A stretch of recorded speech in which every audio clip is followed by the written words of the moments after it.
अस्सलामुअलैकुम मुअज़्ज़ज़ सामिईन व नाज़रीन, मैं आपका मेज़बान मोहम्मद इनामुल हक़ हाज़िर हुआ हूँ चंद ख़बरों के साथ।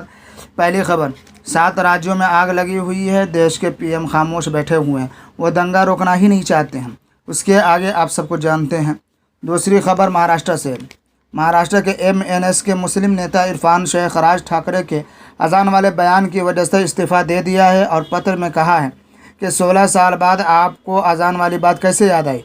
सोचने की बात है, जिसको आप वोट दे रहे हैं और वह आप पर जुल्म को देखते हुए मुंह पर ताला लगा ले, तो ऐसे पार्टियों से मुस्लिमों दलितों को इस्तीफ़ा ऐलान करके ज़रूर देना चाहिए।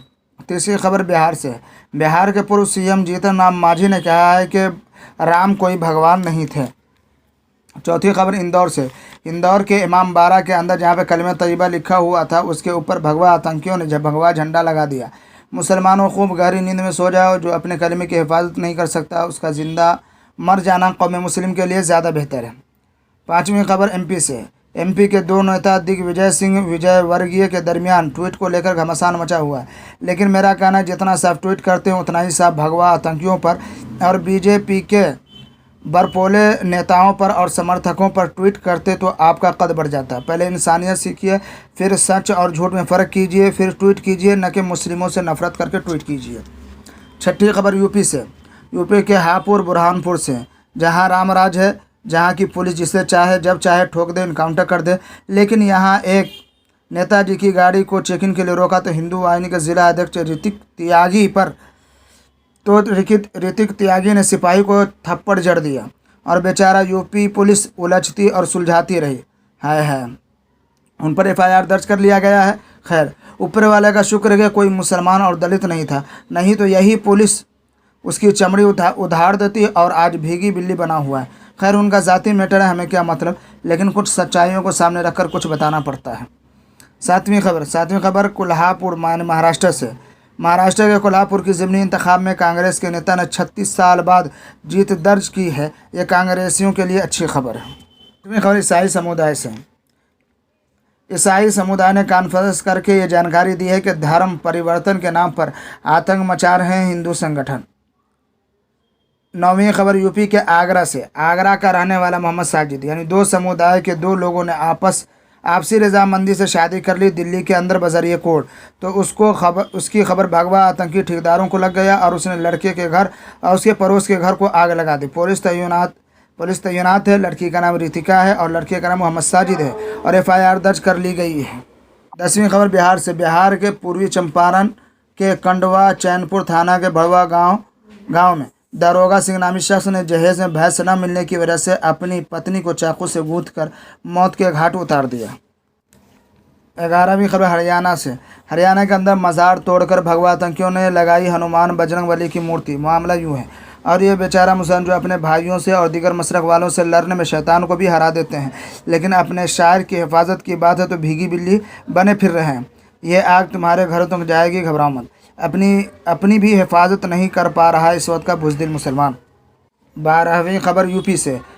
यूपी के उलमा की ज़बान व ताला क्यों लगे हुए सब्र की दुहाई देना, ये बुज़दिली है और अपनी बुज़दिली को छुपाना है। इसलिए मुसलमानों, मेरी आपसे गुजारिश है कि इन हिजड़ों की जमात से डरने की ज़रूरत नहीं, बल्कि उनका मुकाबला करो जमहूरी तरीक़े से, क्योंकि कानून आपको यह हक़ देता है कि अगर आप पर कोई हमला करे तो आप जान बचाने की खातिर सामने वाले पर वार कर सकते हैं। इसे ज़रूर अपनाइए। 13वीं खबर दिल्ली के फिरोज शाह कोटला से। फिरोज शाह कोटला में नमाज जुमा पढ़ने के लिए आपको 25 रुपये का टिकट लेना पड़ेगा, ऐसा कहना है वहाँ के AIS का, जो सरकारी इमारतों की देखभाल करता है। उन्होंने ऐलान किया है, और हमारी कौम खूब सो रही है, सो लीजिए, फिर जागना नसीब भी नहीं होगा। 14वीं खबर हिंदुस्तानी मुसलमानों पर रमज़ान में जुल्म की इंतहा और मुस्लिम कायदीन की खामोशियाँ और मजबूरियाँ। इस पर तफसील देखने के लिए मौलाना समीरुद्दीन साहब का बयान यूट्यूब पर कासमी GK पर देखिए। 15वीं खबर दिल्ली से। दिल्ली में बहुत बड़ा एहतजाज मुल्क के हालात को लेकर।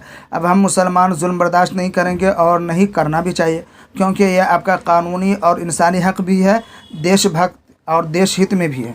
16वीं खबर दिल्ली के जहांगीरपुरा से। दिल्ली के जहांगीरपुरा में पथराव की वजह से हिंसा भड़का, लेकिन सवाल यह है कि पुलिस कहाँ थी। दूसरा सवाल यह है कि पथराव किस वजह से हुआ। तीसरा सवाल यह है कि यह त्यौहार दिल्ली में पहली बार हो रहा है, इससे पहले दंगे क्यों नहीं हुए। बीजेपी की हुकूमत ही में त्योहारों के दिन ही दंगे क्यों हो रहे हैं? ये सोचने समझने की बात है। और माजी ये बताता है कि दोषी सिर्फ मुस्लिमों और दलितों को ही बनाया जाएगा। देखते हैं रिपोर्ट क्या आती है। चलते हैं आगे की खबर की तरफ। 17वीं खबर, भारत के अंदर नौजवान ही इनकलाब ला सकता है, न कि मुँह मियाँ मिट्ठू लोग। इसलिए नौजवानों जागो, अपने अच्छे भविष्य और मुस्तकबिल का फैसला करो। वो वक्त आ चुका है कि आप जुल्म के खिलाफ सीना सपर हो जाएं और मजलूमों के लिए ढाल बन जाएं। 18वीं खबर देवबंद से, अगर कोई देवबंद के मोहतमी हज़रत अल्लामा मौलाना मुफ्ती अबुल कासिम नौमानी साहब ने कहा है कि अगर आप पर कोई हमला करे तो आप बुज़दिल बनकर ना रहें, बल्कि अल्लाह की दी हुई ताकत का भरपूर इस्तेमाल करें, क्योंकि मौत सिर्फ एक मरतबा आएगी। खैर, मेरा कहना तो उन जंगली भेड़ियों और गीदड़ों से डरने की ज़रूरत नहीं है। आप अकेले खड़े हो जाएं, न कि दूसरों के सहारे की या मदद की उम्मीद पर रुके रहें। ऐसा हरगिज़ नहीं करना है, क्योंकि सारे लोग अपना मसला अकेले हल करते हैं 80%। तो फिर इस मसले को भी खुद ही हल करें। हर शख्स अपनी जगह अपना मसला हल करने लगेगा तो फिर सरकार कानून बनाने के लिए या भगवा आतंकियों के लिए कोई लाया अमल तैयार करेगी। 19वीं खबर आ रही है बंगाल से, जहां भगवा आतंकियों ने कोहराम मचाने की कोशिश की मस्जिद के सामने, लेकिन वहां के बहादुर लोगों ने इन गीदड़ों को दूर भागने पर मजबूर ही नहीं किया, बल्कि छठी का दूध भी याद दिला दिया। और इसकी ज़रूरत भी है अभी हमारे प्यारे हिंदुस्तान को। इसलिए जहाँ भगवा आतंकी आतंक मचाने आए तो आपको चाहिए, अकेले हों या ज़्यादा, उसी वक्त उसका मुकाबला करके हमेशा के लिए जुल्म का सर कुचल दें। तब जुल्म रुकेगा, न कि हाथ पर हाथ रखकर बैठने से। ऐसा कहना है बीजेपी के मंत्री विजय वर्गीय का। 20वीं खबर सोशल मीडिया से, सोशल मीडिया पर चंद हिंदू भाइयों ने जंजीर बनाकर मस्जिद की हिफाजत की है। हमारे हिंदुस्तान की पहचान को बरकरार रखा ही नहीं, बल्कि हिंदुस्तान के मकाम को दुनिया भर में फ़ख्र से बुलंद कर दिया। यह है असल हिंदुस्तान। दूसरी बात, जब एक लड़की हज़ारों भेड़ियों के बीच खड़े होकर नारे तकबीर लगाकर अपनी हिम्मत को बढ़ा सकती है, जब एक बुरा शख्स खाली हाथ भगवा आतंकी को उल्टे पांव भागने पर मजबूर कर सकता है, तो फिर आपको क्या हो गया कि आप जुल्म पर जुल्म सहते जा रहे हैं। इसको हिंदुस्तान नहीं कहते हैं, उसे इंसानियत नहीं कहते, बल्कि जो जुल्म जहाँ से उठे उसे उसी जगह कुचल देनी चाहिए। ये मेरा कहना भी है और बीजेपी के मंत्री विजय वर्गीय का भी कहना है। खैर, इनामुल हक को इजाज़त दीजिए। हयात बाकी, मुलाकात बाकी। फिर मिलते हैं किसी दूसरे वीडियो के साथ। जब तक के लिए खुदा हाफिज़।